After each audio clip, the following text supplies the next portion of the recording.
হয়ে গেছে, ওদের ওই জমিতে কিছু আলু পড়ে থাকে, মানে তুলে নিয়ে যাওয়ার পরও কিছু আলু পড়ে থাকে, যেগুলো আর তোলা হয় না। আমি ওইগুলো সারাদিন ঘুরে ঘুরে ঘুরে ঘুরে একটা মাঠ থেকে হয়তো একটু একটু করে পেয়েছি, সেগুলো বিক্রি করে করে যেটুকু পথে জমেছে তার থেকে আমি কিছুটা কিনি। এটা বলার একটা কারণ হচ্ছে যে আমরা যে পথে অগ্রসর হচ্ছি, সেই পথটাতে যাবার পথে আমাদের নিষ্ঠা বলে একটা জিনিসের খুব প্রয়োজন। ভালোবাসা তো বটেই, আপনি বলেছেন বিশ্বাস না হলে হবেই না, কিছুই হবে না। কারণ এই কদিন আগে আমার স্ত্রীর সাথে মাঝে মাঝে তর্ক হয়। তিনি দর্শন প্রশ্ন অনেক করেছেন, অদ্বৈত বেদান্ত করেছেন, ন্যায়শাস্ত্র করেছেন। তিনি হচ্ছেন জ্ঞান যোগের লোক। তিনি বলছে ভক্তি ভক্তি দরকার নেই, জ্ঞানই হচ্ছে আসল। জ্ঞান আসল হোক আর যাই হোক, ঠাকুর একটি কথা বলেছেন, শুদ্ধা জ্ঞান আর শুদ্ধা ভক্তি একজনকে ঠিক একই জায়গায় নিয়ে। আর প্রথম কথা হচ্ছে যে জ্ঞানী যখন ঈশ্বরকে খোঁজার চেষ্টা করছে, এখানে ঈশ্বর নেই, এখানে ঈশ্বর নেই, এখানে ঈশ্বর নেই। আর ভক্ত ঈশ্বর মেনে নিয়ে একজনকে তার নিজেকে আত্মসমর্পণ। এই দুটো জায়গাতেই যেটা খুব ইম্পর্টেন্ট জায়গা হচ্ছে বিশ্বাস, যে আমি বিশ্বাস করি তিনি আছেন। এটা হচ্ছে সবচেয়ে বড় কথা। এইবারে বৈষ্ণবরা তো আরো মানে যদি আমাদের শ্রী চৈতন্যদেবের একটা জায়গাতে, শাস্ত্রের একটা জায়গাতে লেখা আছে, আপনারা হয়তো শুনেছেন, যে সেখানে বৈষ্ণবরা বলছে যে আমি ধনও চাই না, জনও চাই না, মানও চাই না, আমি আমার সম্বন্ধে কোনো প্রশস্তি চাই না, আমি কোনো সুন্দরী স্ত্রী চাই না, আমি শুধু চাই জন্ম জন্মান্তরে যেন আমি বারবার ফিরে এসে আমার ভগবানের সেবা করি। এই হচ্ছে ভক্তের শ্রেষ্ঠ রূপ। এবার ভক্তের একটা জায়গাতে সমস্যা, সেটা হচ্ছে যে ভক্ত আবার এত বেশি আবেগপ্রবণ হয়ে পড়ে, ভক্ত খুব সহজে দুঃখ পায়। আবার ভক্ত আবেগপ্রবণ হয়ে পড়ার ফলে অনেকটা একগুঁয়ে হয়ে পড়ে। মানে ধরুন যে এটাই ঠিক, এর বাইরে আর কোনো কিছু ঠিক নেই। ভূতেশানন্দজির তো অসাধারণ কিছু গল্প কাহিনী আছে, যেগুলো খুব আমাদেরকে হাসির উদ্রেক করে। তো তখন ভূতেশানন্দজি কানে তেমন শুনতে পেত। ওর একজন ভক্ত মহিলা একদিন এসে প্রণাম করে বলছেন, মহারাজ কি বিপদেই পড়েছিলাম আমি গত সপ্তাহে। মহারাজ তাকিয়ে আছে, কি বিপদে? না, হাওড়া স্টেশনে এসে ট্রেন ধরবেন, দেখছেন ট্রেন চলছে না, সব ট্রেন বন্ধ। তখন উনি নাকি গুরুর নাম ঠিক করে জপ করেছেন, করতে গুরু এমন কাজ করলেন যে 15 মিনিটের মধ্যে ট্রেন চলতে শুরু করলো। তো তখন মহারাজ একটু অন্যদিকে তাকিয়ে বলছেন, কি জানি বাবা, আমি তো কানে শুনি না, তুমি আবার হাওড়া স্টেশন থেকে বললে, আমি যে কি করে শুনলাম আর ট্রেন যে কি করে চললো তিনি জানেন।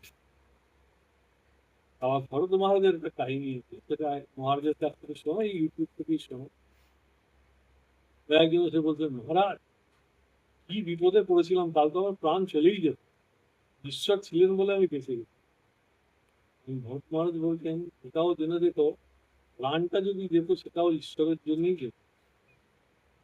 যে দুটোই জীবনে সত্য, যে ঈশ্বরে আমি ধরে রেখেছি মানে সবকিছু ভালো জিনিস আমার জীবনে হবে, খারাপ কিছু হবে হবে না তা নয়। ঠাকুর তিনি বলছেন এই মায়ার জগতে আমাদের সবকিছু ভোগ করতে হবে।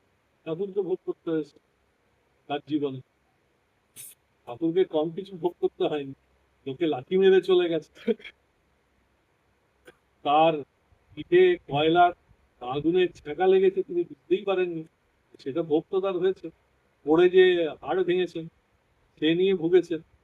আর শেষে তো গলায় এমন রোগ নিয়ে তার শেষ জীবনটা শেষ করলেন। অবশ্যই তিনি যেটা করলেন সেটা হচ্ছে তার ভবিষ্যতের যে দল, তার যে ভাব, সেটা ছড়িয়ে দেবার জন্য তাদেরকে একত্রিত করার একটা রাস্তা তৈরি করলেন, এমন ভাবে যাতে সবাই এক জায়গাতে তার কাছে এসে হাজির হয় এবং প্রত্যেক দিন তার কাছ থেকে কিছু না কিছু শিক্ষা এমন ভাবে পেতে থাকে, যাতে তার এই দলটা, টিমটা, এইভাবে বলি টিম, একদম এমন একটা টিম যেটা তার ভাবকে সারা বিশ্বে ছড়িয়ে। তো যাই হোক, আমি আমার খুব ভালো লাগে যখন আমি যোগানন্দজির জীবনের কিছু কথা ঠাকুরের সাথে পড়ি। তখন দেখে মনে হয় ঠাকুর কিরকম তার এই শিষ্যদেরকে যার যাকে যাকে যেমন প্রয়োজন ঠিক তেমন ভাবে গড়ার চেষ্টা করে। রাখাল মহারাজকে রাখাল মহারাজের মতো, স্বামীজিকে স্বামীজির মতন। স্বামীজিকে তো উনি একটু কি বলবো, মানে ভয় ভয় পেত। যে ভয়টা অন্যরকম, হারানোর ভয়। কেন হারানোর ভয়? যাকে তিনি নিয়ে এসছেন, যাকে তিনি বলে এলেন তুমি এসো আমি যাচ্ছি, তিনি যদি হারিয়ে যান তাহলে ঠাকুরের ভাব প্রচার করার মূল জায়গাটাই নষ্ট হয়ে যাবে। কিন্তু ঠাকুর কি সত্যি ভয় পেতেন? তা না, একটা আশঙ্কা তার ছিল। কারণ কিছুতেই স্বামীজি নরেন্দ্রনাথ কিছুতেই ঠাকুর মানবেন না, সাকার মানবেন না, নিরাকারে তিনি বিশ্বাস করেন। তিনি দেখুন তাকে কি সুন্দরভাবে বলছেন, অধ্যাত্ম রামায়ণটা আমাকে পড়ে শোনো। মানে শেখানোর পদ্ধতিটা কি না বলতে পারছেন না নরেন্দ্রনাথ, ঠাকুর বলেছেন পড়ে শোনাতে হবে। সেটা তো পুরোপুরি হচ্ছে যে ভক্তি ভাবে একদম আপ্লুত। মানে তুই আমাকে পড়ে শোনা, তুই আমাকে শোনা।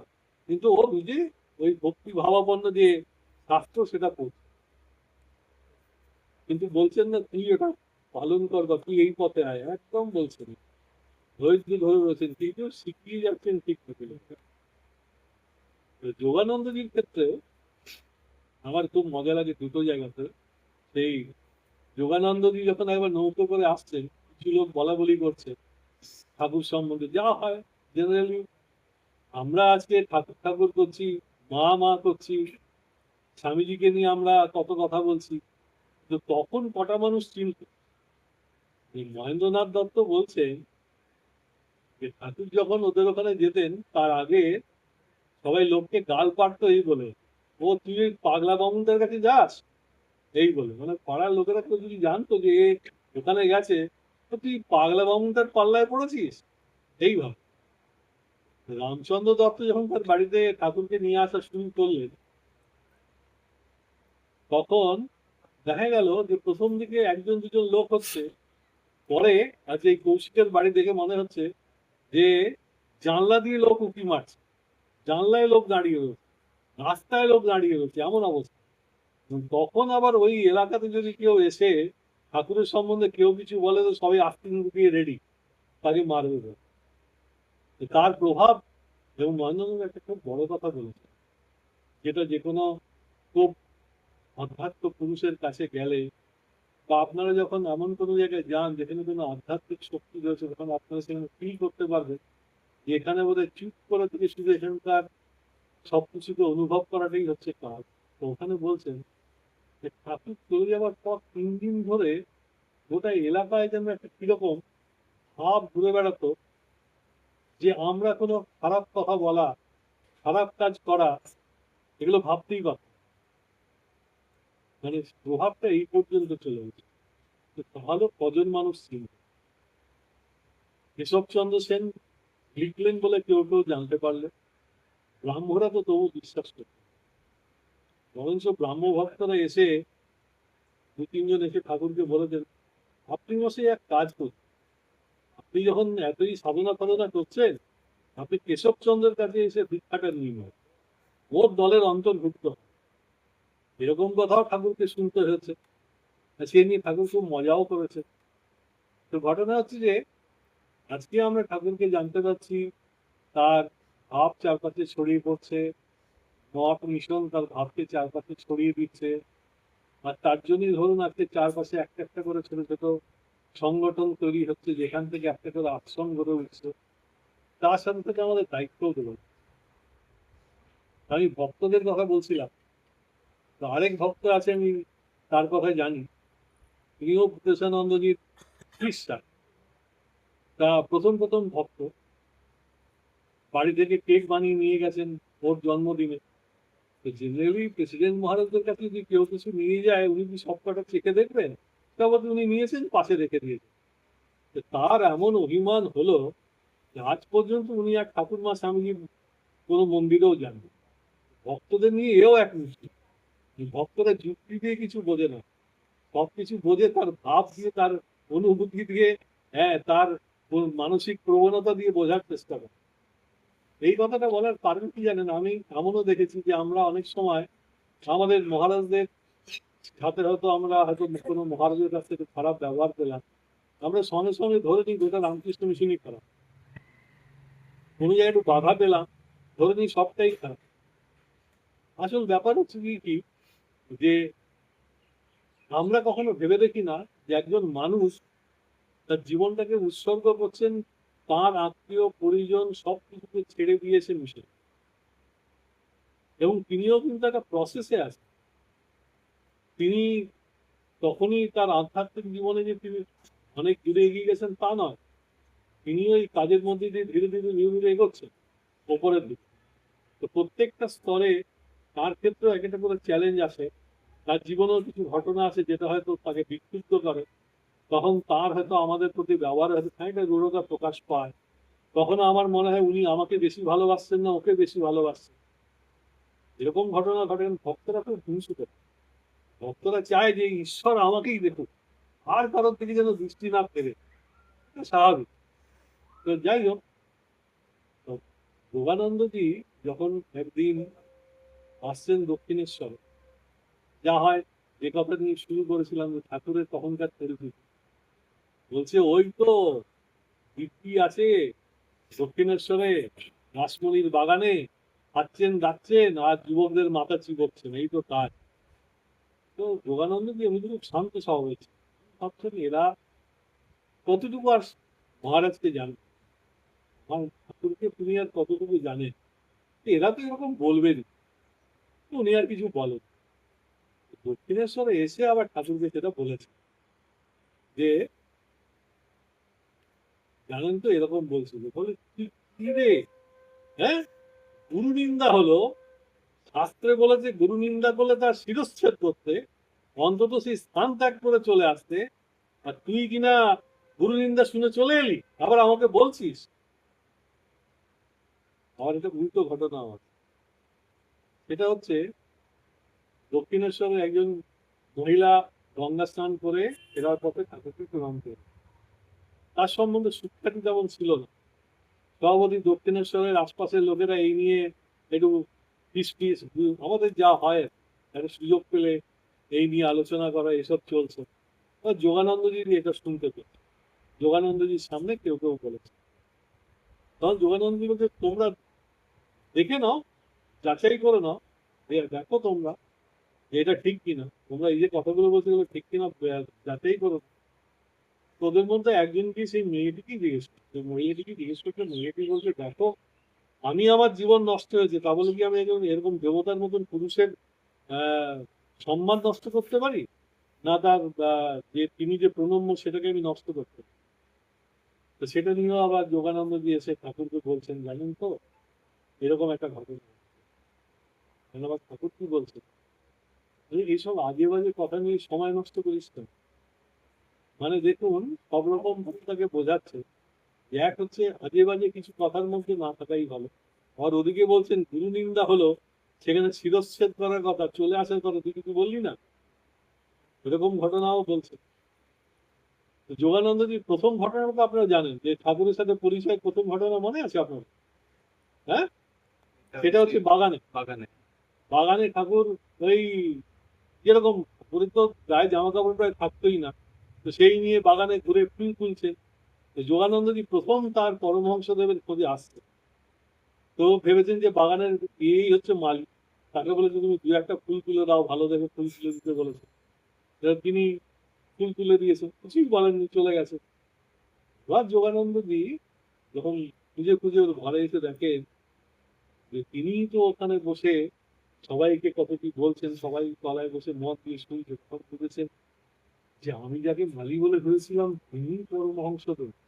এবার লজ্জায় ঘরে ঢুকতে পারছেন না, বাইরে দরজার পাশে চুপ করে দাঁড়িয়ে আছেন। একটু বুঝতে পারছেন অন্তর্যামী, তিনি একজন যা তো দেখতো দরজার বাইরে কারা কারা দাঁড়িয়ে আছে, ঠাকুর জেনে কারা কারা মানে একজনই দাঁড়িয়ে আছে, কারা কারা দাঁড়িয়ে আছে দেখতো, নিয়ে আয় ভেতরে। তো তখন যোগানন্দজিকে ভেতরে নিয়ে এলেন। তো যোগানন্দজির এরপরে ঘটনাও আছে গুরু, গুরুকে পরীক্ষা করার ব্যাপারে, সে ঘটনাও আমরা জানি। যে একদিন রাত্রেবেলা দেখলেন যে পরমহংসদেব পাশে শুয়ে নেই, কোথায় গেলেন, ভগবতী কখনো তিনি নতুন ভাবছেন ও তাহলে দিনের বেলাতে উনি এরকম করেন, রাতের বেলায় কি উনি গুরুপত্নীর কাছে চলে যান, গিয়ে তো গিয়ে ওখানে দাঁড়িয়ে আছেন আমাদের মায়ের যে ঘর সে ঘরের সামনে, কিছুক্ষণ করে দেখছেন যে এই পঞ্চবটির দিক থেকে ঠাকুর চতুর্থী আসছে, দেখে তো উনি সভাপতি লজ্জায় কুঁকড়ে গেছেন। ঠাকুর তো বুঝতে পেরেছেন যে এই কেন এসে দাঁড়িয়েছে, বলছে কি রে তুই পরীক্ষা করে দেখছিস। ওদিকে মা তো দেখতে পেয়েছেন যে রূপে, সেটাও মানে চিরজীবনের মতন মানে একদম উদ্ভূত হয়ে গেছে। সেটাও যদি চাঁদের আলোয় মা একদম ধ্যানে একদম মগ্ন অবস্থায় রয়েছে, সেই দৃশ্য সেটা তার মনের মধ্যে এসেছে। এই ঘটনাগুলো আমাদেরকে মানে বিভিন্ন ভাবে ঠাকুর যে কিভাবে তার শিষ্যদের শেখাতেন সেগুলো দেখিয়ে। রাখাল মহারাজকে দিয়ে তো কোনো কাজকর্ম যেত না, উনি বলতেন কেন উনি সেবা করাতেন, যেমন তার মাস্টারমশাইকে দিয়ে পা টিপিয়েছে, মাস্টারমশাইকে বলতেন তুমি আজকে আমার জন্য একটু এটা কিনিয়ে নিয়ে আসবে, তো ছোট্ট ছোট্ট জিনিস। এই সেবাগুলোর মাধ্যমে উনি ওর এই ভক্তদের বা এই শিষ্যদেরকে উনি তার আশীর্বাদ বা সবকিছুটা দেওয়ার জন্য এটা করতেন, যে সেবাটুকুর মাধ্যমে তাদেরকে আবার কিছু ফিরিয়ে দেন। একজন কি পারেন জানো তাকে, আমাদের স্বামীজির এক বন্ধু, আমার নামটা এই মুহূর্তে মনে পড়ছে না, ভবদেশ কি নামটা মনে পড়ছে না এই মুহূর্তে। এখন ওকে বলেছিলেন যে তুমি আমার জন্য এটা নিয়ে আসবে, ওর যত পাপ আছে আমি পুড়িয়ে দেবো। সেটা ঠাকুর গ্রহণ করতে পারেন। তিনি বললেন যে আমি কোটটা নিতে পারলাম, বুঝতে পারছি না, এতটা এ রয়েছে, অঙ্কট বঙ্কট রয়েছে, আমি যেতে পারছি না, এটা আমি নিতে পারছি না। বুঝতে পারছি। তো তো এরকম ভাবে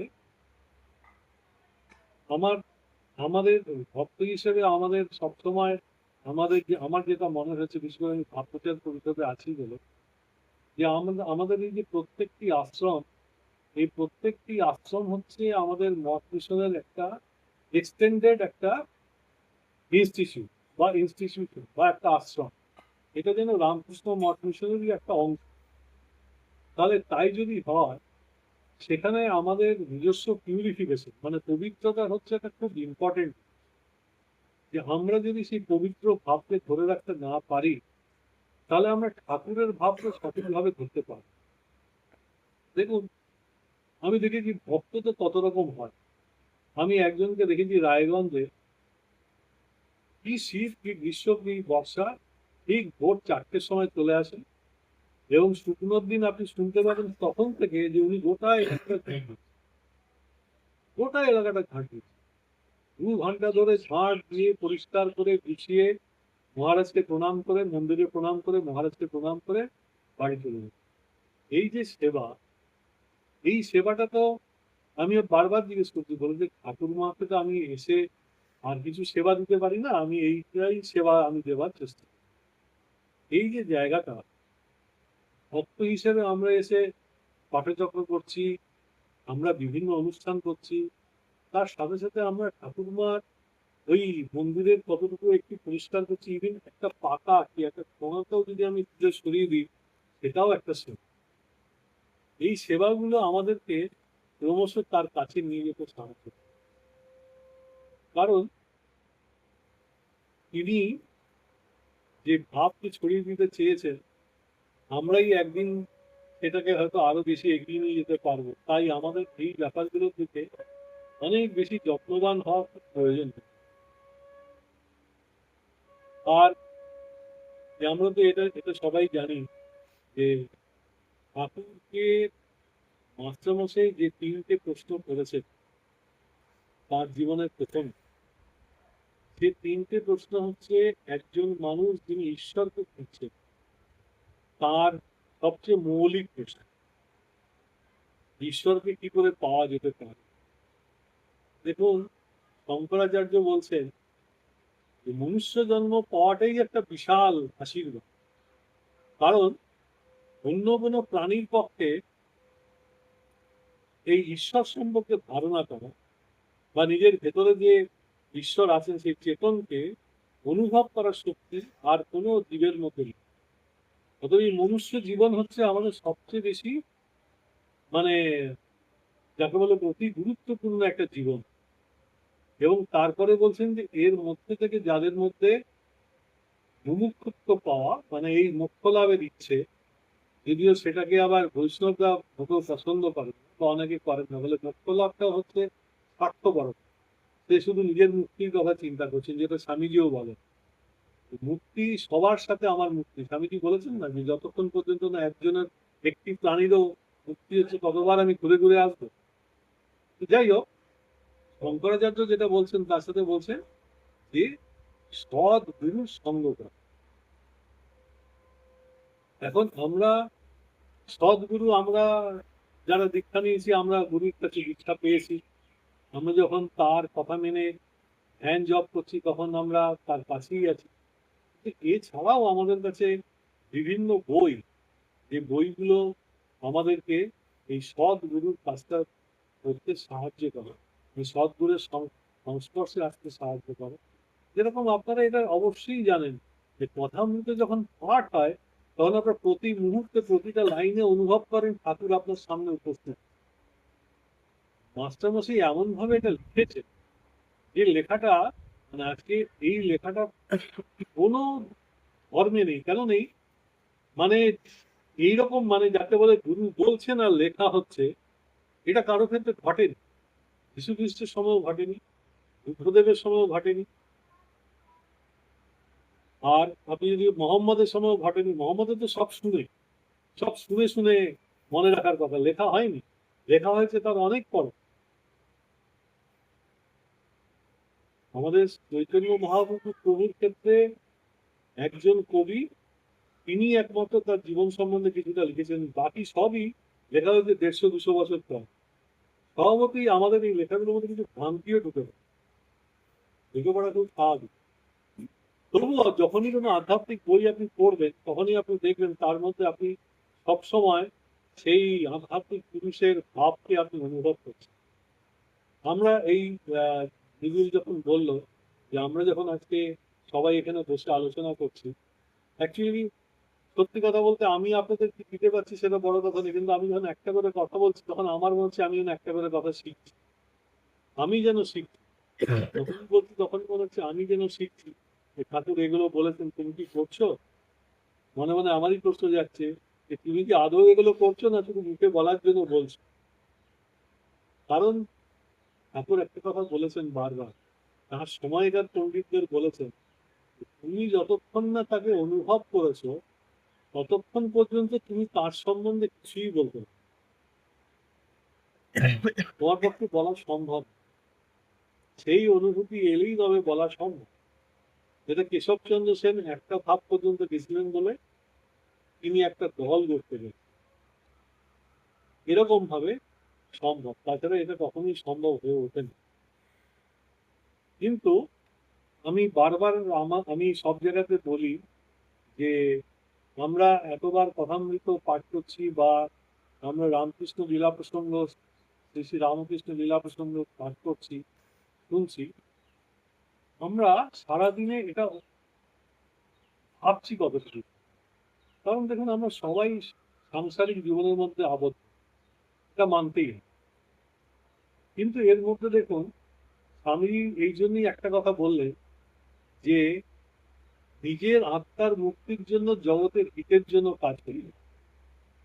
এটা তার যত তার পার্শ্বদ বন্ধুরা ছিলেন, ঠাকুরের পার্শ্বদরা ছিলেন, যারা তাকে সবাই নেতা হিসেবে জানতেন, তারাও অনেকে এই ব্যাপারটাকে হজম করতে পারে। তারা ভাবছেন যে একজন ঠাকুরের শিষ্য হিসেবে আমার একটাই কাজ হচ্ছে তার ধ্যান জপ করা, তার ধ্যান জপ করে তাকে তাকে পাওয়াটাই হচ্ছে বড় কথা, কাজ করতে হবে। এই কথা তো ঠাকুর বলে জানবেন, যেটা নিয়ে যোগানন্দজি বলেছেন যে তুমি এসব কি বিদেশি জিনিস শেখাতে হচ্ছে, আমাদের অদ্ভুতানন্দজি বলছেন, নরেন ভাই তুমি এসব কি কথা বলছো, ঠাকুর কি এসব কথা বলেছেন? ধর্ম বলতে হচ্ছে। ভাবুন যে আমাদেরও জীবনে কতটুকু আছে আমরা ভেঙে পড়ি এর থেকে, যে আমার বিরুদ্ধাচারণ একটু হলেই আমি ভাবি যে আহ, মানে সেখানে আমি বিরক্ত হয়ে পড়ি বা আমি মনে মনে ভেঙে পড়ি। আর সেখানে স্বামীজি এদের সবাইকে সামলাচ্ছেন, যারা তার গুরু ভাই, যারা তাকে নেতা হিসেবে জানে, তারা তাকে বলছেন তুমি যেটা বলছো এটা কি ঠিক? এই যে প্রশ্নটা উনি তখন বলছেন, যতই হোক ঠাকুর তো বলে গেছেন না যে উনি নেতা। আর এদের মধ্যে একটা খুব অদ্ভুত ব্যাপার ছিল, যেমন ঝগড়া তেমনি ভালো। মানে এরকম এর অসংখ্য ঘটনা বিভিন্ন বইতে রয়েছে যে ভবেদানন্দজি আর শিবানন্দজি তুমুল তর্ক করছে। মানে চারপাশে ব্রহ্মচারীরা ভাবছে এরা কি ঝগড়াঝাটি করছে না মারপিট করবে বাস। আবার দেখতে যেই হয়ে গেল, যেই ঘন্টা পড়লো খাবার দেবে, দুজনের দুজনের গলা জড়িয়ে ধরে গল্প করতে করতে হাসি ঠাট্টা করতে করতে প্রসাদ নিতে চলবে। তো এদের মধ্যে একটা অদ্ভুত ভালোবাসা ছিল, যে ভালোবাসা আমাদের এই জাগতিক ভালোবাসা দিয়ে বাঁধা অসম্ভব। এটা অদ্ভুত ধরনের ভালোবাসা, যেখানে এর কোনো মাত্র বিন্দু মাত্র নেই, কোনো স্পর্শ নেই, পুরুষের কোনো মাত্র জিনিস নেই। আমরা ওই মায়ের কাছে প্রার্থনা করবো বারবার যে পুরুষ ও ভ্রান্তি আমাদের দূর করে জ্ঞানের আলোক দেবে। মায়েরা গাইছিলেন এই গানটা, এত প্রিয় গান সবার। তো এটাই হচ্ছে ঘটনা। তো স্বামীজি তখন বললেন, দেখ ঠাকুরের ভাব হচ্ছে অনন্ত। সে ভাবটা তোরা সত্যি সবাই বুঝতে পেরেছে? কারণ সবাই একটু থমকে গেছে। কারণ সবাই জানে যে নরেন্দ্রনাথ যেটুকু ঠাকুরকে পেয়েছে ততটা তারা পান না। প্রিয়ানন্দজি বলছেন, প্রিয়ানন্দজির মতন এত উচ্চ আধ্যাত্মিক পুরুষ বলছেন স্বামীজি চলে যাওয়ার পর, উমানন্দজি বলছেন যে স্বামীজি থাকতে আমরা বুঝিনি স্বামীজি কে ছিলেন। স্বামীজি কিন্তু নিজে যখন তার শেষ সময় চলে এসছেন তখনও বলছেন যে আমি কি করে গেলাম সেটা আরেকটা রবীন্দ্রনাথ, আরেকটা বিবেকানন্দই বুঝতে পারে আমি কি করে গেলাম। এর কারণ আমার মনে হয়েছে, যেমন ধরুন রবীন্দ্রনাথ একটা জায়গাতে বলছেন বুদ্ধদেব সেন, বলছেন আমি তার কালে জন্মাইনি, তার সময়ে জন্মাইনি, এটাই আমার কাছে আশীর্বাদ। কারণ এক বৃহৎ মানবের কাছে জন্মালে তার মানবতার স্বরূপকে বোঝার ক্ষমতা আমার থাকতো না। উদাহরণ হিসেবে দিচ্ছে, হিমালয়ের পর পদপ্রান্তে দাঁড়িয়ে হিমালয়ে কত উঁচু বোঝা অসম্ভব। হিমালয়ে কত উঁচু বোঝা যায় হিমালয় থেকে অনেক দূর থেকে দাঁড়িয়ে হিমালয়ের উচ্চতা কতটা সেটা বোঝার অনুভব করে। তেমনি এই আধ্যাত্মিক পুরুষদের বোঝার ক্ষমতা আমাদের বাইরে। সেখানে নরেন্দ্রনাথ তো যে পর্যায়ে একটু নিজে বলছেন তার মধ্যে সহস্র দ্বীপ জ্বলছে, তাই না? তার মধ্যে এই সহস্র পদ্ম দল ফুটে উঠেছে, যেটা কিনা মানে কেশব চন্দ্র সেনের একটি পদ্ম, মানে ইয়ে পদ্ম। এরকম বিভিন্ন ভাবে উদাহরণ দিচ্ছে। তখন উনি যখন বলছেন, এটার মূল কারণ কিন্তু উপনিষদ। আপনারা এটা শুনেছেন সবাই, যে উপনিষদও বলছে যে ঈশ্বর আমাদের সবার মধ্যে অবস্থান করে, এই জগতে ঈশ্বর ছাড়া কোথাও কেউ নেই। যারা ব্রহ্মজ্ঞ তারা বলছেন সর্বান কল্লিদান রয়েছে, সর্বত্র ঈশ্বর রয়েছে। তো তাহলে সর্বত্র যদি ঈশ্বর রয়েছেন, আমাদের সবার মধ্যে ঈশ্বর রয়েছে, যিনি শত্রু হিসেবে আসছেন তার মধ্যে ঈশ্বর রয়েছে। দেবরাজানন্দজি একটা সুন্দর ইউটিউবে বক্তব্য রেখেছিলেন, পূজনীয় দেবরাজানন্দজি বলছেন যে আমাদের সবার মধ্যে যদি ঈশ্বর থাকে, তাহলে আমার ছেলেটি যদি দুষ্টু হয়, তাহলে মা কি তার মধ্যে নারায়ণ আছে ভেবে তাকে শাসন করবে না? বলছে না, বলছেন যে তুমি নারায়ণ হিসেবে আমার কাছে শাসন পাওয়ার জন্যই এসছো। তুমি আমার কাছে নারায়ণ হিসেবে শাসন পাওয়ার জন্যই এসছো, তাই তোমাকে আমি শাসন করি। মাস্টারমশাইদের সম্বন্ধে বলছেন ছাত্র দুষ্টু, কিন্তু ক্রোধের মাত্রা যদি বেড়ে যায়, তার মাধ্যমে যদি কাউকে শাস্তি দেওয়া হয়, সে শাস্তি এতটাই কঠোর হয়ে যেতে পারে যে একজন ছাত্রের জীবন নষ্ট হয়ে যায়। সেটাই যদি একজন মাস্টারমশাইয়ের মনে হয় যে ওর মধ্যেও নারায়ণ আছে, তাকে সেইভাবে আমার শাস্তি দেওয়া উচিত, তাহলে সেই শাস্তির মধ্যে তাকে ভালোবাসা, আন্তরিকতা, যেটা তার জীবনকে পরিবর্তন করে দিতে সাহায্য করে। আমি সেই জন্য আমার সর্বত্র মনে হয় যে আমরা প্রত্যেকেই যখন একটা বিক্ষুব্ধ অবস্থার মধ্যে পড়ি, তখন আমাদের মধ্যে যদি সেই চেতনাটা জাগে, যেখানে ঠাকুর বলছেন যে তুচ্ছ নারায়ণ আছে, দুষ্ট নারায়ণ আছে, সর্বরূপে নারায়ণ আমাদের সামনে রয়েছে। আর বলছেন কারোর সাথে মেলামেশা চলে, কাউকে দূর থেকে প্রণাম করতে হয়। যেমন বলছেন যে বাঘকে দূর থেকে প্রণাম করা যায়, তাকে কাছে যে কোলাকুলি করা যায় না। হাতির মাহুতের গল্প বলেছেন যে সেই এক ব্রহ্মচারী তার ইয়ের কাছে শুনেছেন, গুরুদেবের কাছে, যে সবার মধ্যে নারায়ণ রয়েছে, সেই হাতির পাল্লায় পড়ে সে প্রচন্ড আহত হলো। গুরুদেব বললো, তুই পালালে না কেন? সবাই যখন বলছে যে পালাও পালাও, হাতিটা পাগল হয়ে গেছে, বলছে আপনি কি বললেন হাতিটার মধ্যে নারায়ণ আছে? আপনি বললেন সবার মধ্যে নারায়ণ আছে। বলে আর ওই যে মাহুত নারায়ণ তোমায় বলছিল পালাতে, সে কি দোষ করলো? সেও তো নারায়ণ, তার কথা তুমি শুনলে না? তো স্বভাবতই এই এই বোধটা আমাদের বোধহয় এই চর্চার মাধ্যমেই আমাদের মধ্যে আকর্ষণ। কারণ আমরা এমন একটা স্তরে রয়েছি যেখান থেকে এই অনুভূতিকে হৃদয়ের মধ্যে স্থান দেওয়াটা হয়তো এরকম, মানে আমি দেখেছি মাঝে মাঝে এরকম হয়, দেখবেন যে আপনি একটা জিনিস রাখতে যাচ্ছেন, যতবার রাখতে যাচ্ছেন ওটা স্লিপ করে যাচ্ছে। যে কোনো কিছু ঘরে সাজিয়ে রাখতে যাওয়া হচ্ছে, বারবার স্লিপ করছে, তখন আপনাকে আরেকটু এক্সট্রা ব্যবস্থা নিতে হবে যেটা যাতে স্লিপ না করে। তেমনি আমাদেরও এই জীবনে চলার পথে পথে প্রতি মুহূর্তে স্লিপ করে যাবে। হ্যাঁ, যে আমি দেখেছি একজন খুব ঠাকুর প্রণাম টনাম বেলুর মঠে মন্দির থেকে প্রণাম প্রণাম করে বেরোলে, বেরোবার পর তার চটিটাকেও নিয়ে নিয়েছে। তো চটিটা নিয়ে নিয়েছে, তো নেওয়ার পর উনি কিছুক্ষণ দাঁড়িয়ে থেকে উনি আরেকটা চটি রয়েছে সেটা নিয়ে নিল। তো সিকিউরিটি শুনেছে ওর চটিটা উনি পান, উনি আরেকটা চটি পড়লেন, তাহলে সিকিউরিটি বলছে তাই এটা তো আপনার চটি নয়। তো সে আমি কি করবো, একজন চটি পরে চলে গেছে, আমি আরেকজনটা পড়ছি। এরকমও হয়। আবার দুর্গাপুজোর সময় আমি দেখেছি যে আমার স্ত্রী গেছিলেন, তার সামনে একজন বয়স্ক ভদ্রমহিলা বসেছেন, প্রায় ঘন্টাখানেক হয়ে গেছে। হঠাৎ একজন মানে অনেক কম বয়স্ক মহিলা এসে তাই বলুন উঠুন উঠুন উঠুন, দেখুন দেখুন। উনি বলছেন কেন? বলে আমি এখানে জায়গা রেখে গেছি। তো তাহলে গেছিলেন কোথায়? বলে, আমি এই তো আমার গুরুদেবকে প্রণাম করতে গেছিলাম। তো মাঝে মাঝে আমাদের এরকম স্লিপ করতে হবে।